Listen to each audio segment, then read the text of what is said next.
السلام عليكم ورحمة الله وبركاته. أعوذ بالله من الشيطان الرجيم. بسم الله الرحمن الرحيم. ولقد عهدنا إلى آدم من قبل فنسي ولم نجد له عزما. وإذ قلنا للملائكة اسجدوا لآدم فسجدوا إلا إبليس أبى. صدق الله العلي العظيم. اللهم صل على سيدنا ومولانا محمد النبي الأمي وعلى آله وأصحابه وبارك وسلم وصل علیہ. معزز سامعین و سامعات، سورۃ طٰہٰ ہے، پارہ نمبر 16 ہے، آیات مقدسہ نمبر 115، 116، 117، 118 اور 119 ہیں. اللہ رب العزت سے گزارش ہے، التجا ہے، اللہ رب العزت ان آیات کا فہم، ان کا شعور اور اعلیٰ نظریہ عطا فرمائیں اور عمل کی توفیق اور صلاحیت عطا فرمائیں. گزشتہ درس میں اللہ رب العزت نے حضور نبی اکرم صلی اللہ علیہ وسلم پر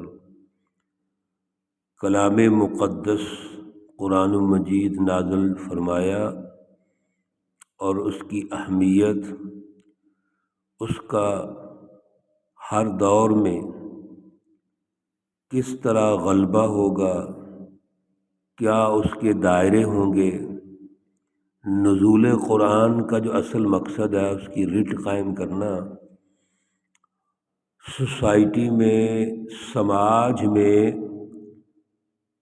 اللہ رب العزت کی اس کلام مقدس کی عملاً رٹ قائم کرنا، یعنی اسی کے مطابق، اسی کی رہنمائی پر ایک سیاسی اور معاشی نظام تشکیل دینا،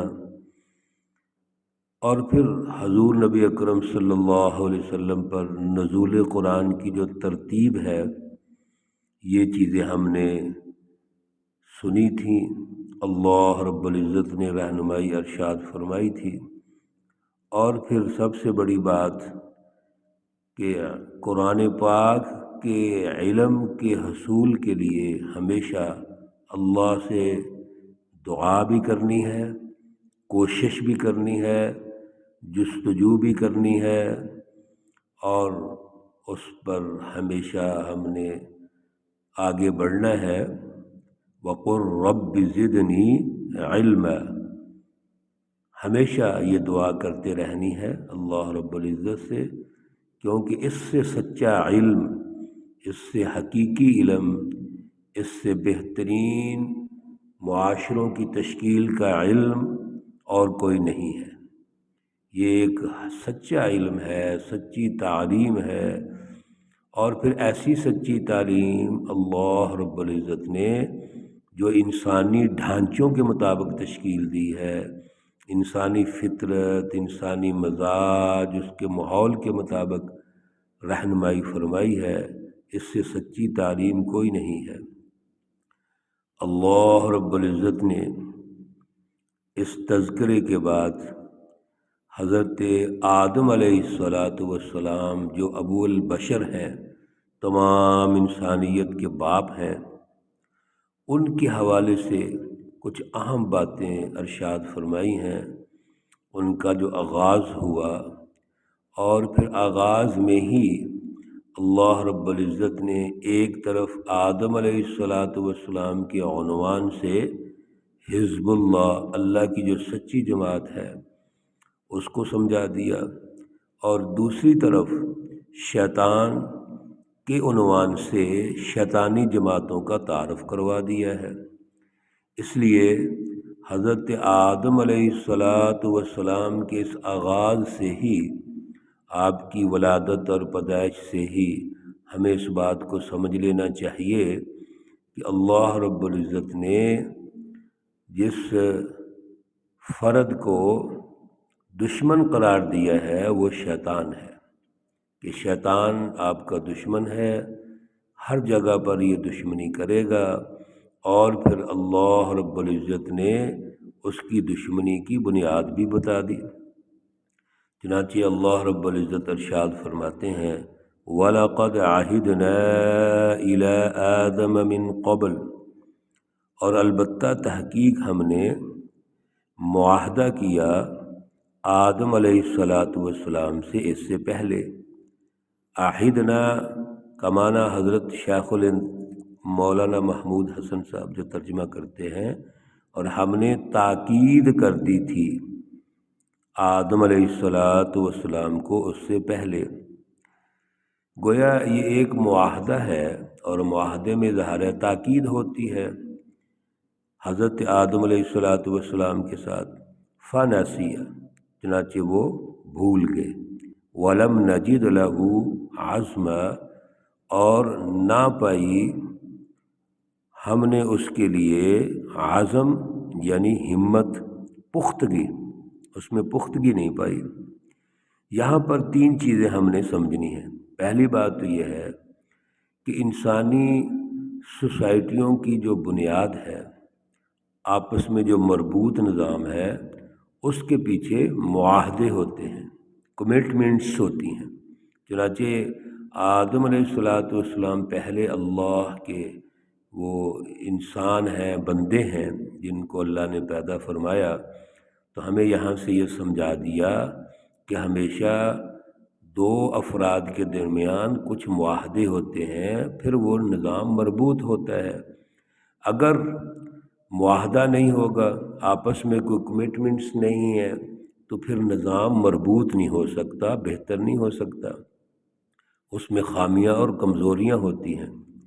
چنانچہ آدم علیہ السلام اور اللہ کا ایک معاہدہ جو یہاں اللہ ارشاد فرما رہے ہیں، اور اس کی تفصیلات اور جگہوں پر ہیں، تو یہ معاہدے کے مطابق سسٹم چلتے ہیں۔ دوسری بات یہ ہے کہ آدم علیہ السلام اس معاہدے کو بھول گئے، تو اس کا مطلب یہ ہے کہ انسان میں بھول موجود ہے۔ آدم علیہ السلام جو پہلے انسان ہیں، اللہ رب العزت کے پیارے نبی ہیں، اللہ نے ان کو پیدا فرمایا، اور پھر آدم علیہ السلام کی جو تخلیق ہے وہ تو ہر قسم کے پروسیس سے ہٹ کے ہے، بغیر ماں اور باپ کے آدم علیہ السلام کو پیدا کیا جا رہا ہے، تو یہ جو نسیان ہے یہ انسان میں ہو سکتا ہے۔ اور اس کی وجہ تیسری بات اللہ رب العزت نے ارشاد فرمائی کہ اصل میں پختگی نہیں تھی۔ دیکھیے آغاز ہے، آدم علیہ السلام پہلے اللہ کے وہ بندے ہیں، بشر ہیں، انسان ہیں جن کو اللہ نے پیدا کیا ہے۔ پھر دوسرا جو انسان اللہ نے پیدا فرمایا آپ کی پسلی سے ہی، وہ حضرت حوا ہے، آپ کی زوجہ محترمہ ہے، ان کو بیوی ڈکلیئر کیا ہے۔ اب یہ پہلے انسان ہے، آغاز کا دور ہے، اور اس طرح کی وہ پختگی نہیں ہے، وہ میچور نہیں ہے کہ ہر بات کو سمجھ لیں، ہر بات کو وہ سمجھ کر اس کا انالیسس کر سکیں، تجزیہ کر سکیں۔ تو یہ چھوٹی موٹی چیزیں آغاز میں جو ہوئی ہیں یہ پختگی نہ ہونے کی وجہ سے ہے، آغاز کی وجہ سے ہے۔ اور وہ پھر بھولے کیا، آگے اللہ رب العزت اس کی وضاحت فرما رہے ہیں وَإِذْ قُلْنَا، اور جب ہم نے کہا للملائکۃ فرشتوں سے اسجدوا سجدہ کرو تم لآدم، آدم علیہ السلام کو، فسجدوا، پس سب نے سجدہ کیا، الا ابلیس، مگر ابلیس نے سجدہ نہ کیا، ابا، اس نے انکار کر دیا۔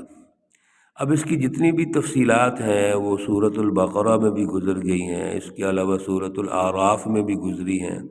اللہ رب العزت کا جیسے طریقہ کار ہے کہ آپ مختلف جگہوں پر ایک واقعہ کی تفصیلات کو ارشاد فرماتے ہیں، تو وہاں پر یہ واقعہ گزر چکا ہے کہ جس وقت آدم علیہ السلام کی تخلیق ہوئی تو سب سے پہلے تو تخلیق آدم کا مقصد اللہ نے ارشاد فرمایا، وَإِذْ قَالَ رَبُّكَ لِلْمَلَائِكَةِ إِنِّي جَاعِلٌ فِي الْأَرْضِ خَلِيفَةً۔ تخلیق آدم کا بنیادی مقصد تو اللہ آپ کو دنیا میں خلیفہ بنانا چاہتے ہیں، اپنا نائب بنانا چاہتے ہیں، تاکہ دنیا کا جو سسٹم ہے اس کو قائم کیا جائے۔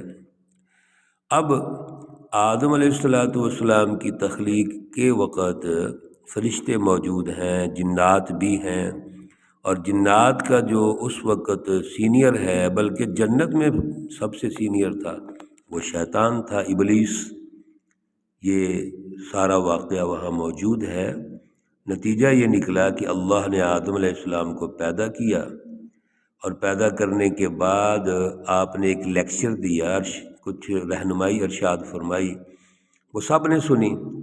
جب اللہ نے فرشتوں سے کہا کہ بتائیے میں نے کیا کہا ہے، تو فرشتوں نے جواب دے دیا، جی ہمیں نہیں سمجھ آئی آپ نے کیا کہا ہے۔ کیوں؟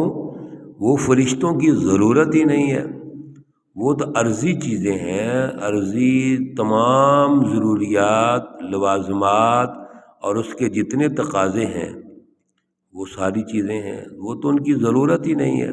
کیوں؟ فرشتے نہ کھاتے ہیں، نہ پہنتے ہیں، نہ پیتے ہیں، وہ ان کی ضرورت نہیں تھی، تو انہوں نے کہہ دیا جی ہمیں نہیں پتہ، یا اللہ تو جانتا ہے۔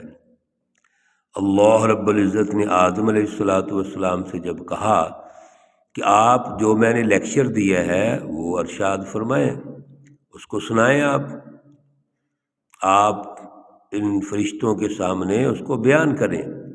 تو آدم علیہ السلام نے وہ تمام اللہ کا جو لیکچر تھا A to Z وہ سارا ارشاد فرما دیا۔ اس میں تھا کیا؟ تمام بنیادی ضروریات، کھانا پینا، گھریلو، پھر دیگر جتنی بھی ضروریات ہیں، کیونکہ اللہ نے تو فرمایا کہ علم آدم الاسماء کلہا، آدم علیہ السلام کو تمام چیزوں کے نام سکھا دیے۔ چنانچہ آدم علیہ السلام نے جب سب کچھ بیان فرما دیا تو ان کی فوقیت ہوگی اس اعتبار سے کہ آدم نے اپنے منصب کے مطابق یہ واضح کر دیا کہ اللہ جس مقصد کے لیے مجھے پیدا فرما رہے ہیں میں اس کو پورا کر سکتا ہوں۔ چنانچہ اللہ نے فرمایا کہ آدم کو سجدہ کرو۔